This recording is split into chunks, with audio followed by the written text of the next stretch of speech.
Let's explore write concerns in MongoDB. Write concerns are about configuring the level of acknowledgement requested from MongoDB to ensure data durability. Understanding and properly configuring write concerns is really important for maintaining data consistency and reliability in your applications. A write concern describes the level of acknowledgement requested from MongoDB for write operations. This applies whether you are writing to a standalone MongoDB instance or to a replica set. The write concern essentially determines when the write operation is considered successful. There are two main components that make up a write concern. The first is W, which stands for write. This specifies the number of MongoDB instances that must acknowledge the write operation before it is considered successful. The second component is J, which stands for journal. This determines whether to wait for acknowledgement that the data has been written to the on-disk journal.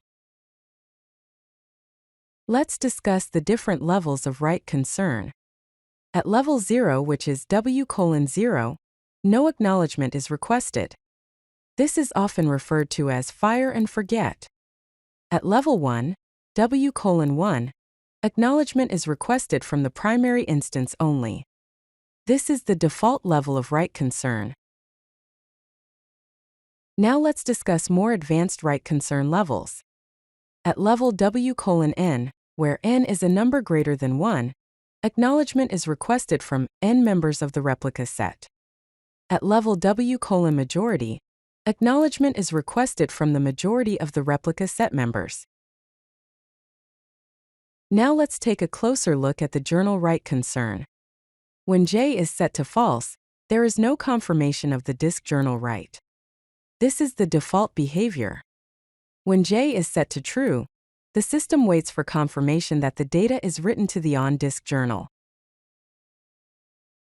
Let's see some examples of how to use write concerns in practice. The default write concern, where W is 1 and J is false, can be achieved by simply inserting a document without specifying any write concern options. For a majority write concern with journal enabled, you can use the write_concern option, setting W to majority and J to true. Here are some best practices for using write concerns. Use W:majority for critical data to ensure consistency across your replica set. Always balance performance versus durability based on your application's specific needs. If you like this video, hit that like button and don't forget to subscribe. Visit CodeLucky.com for more such useful content.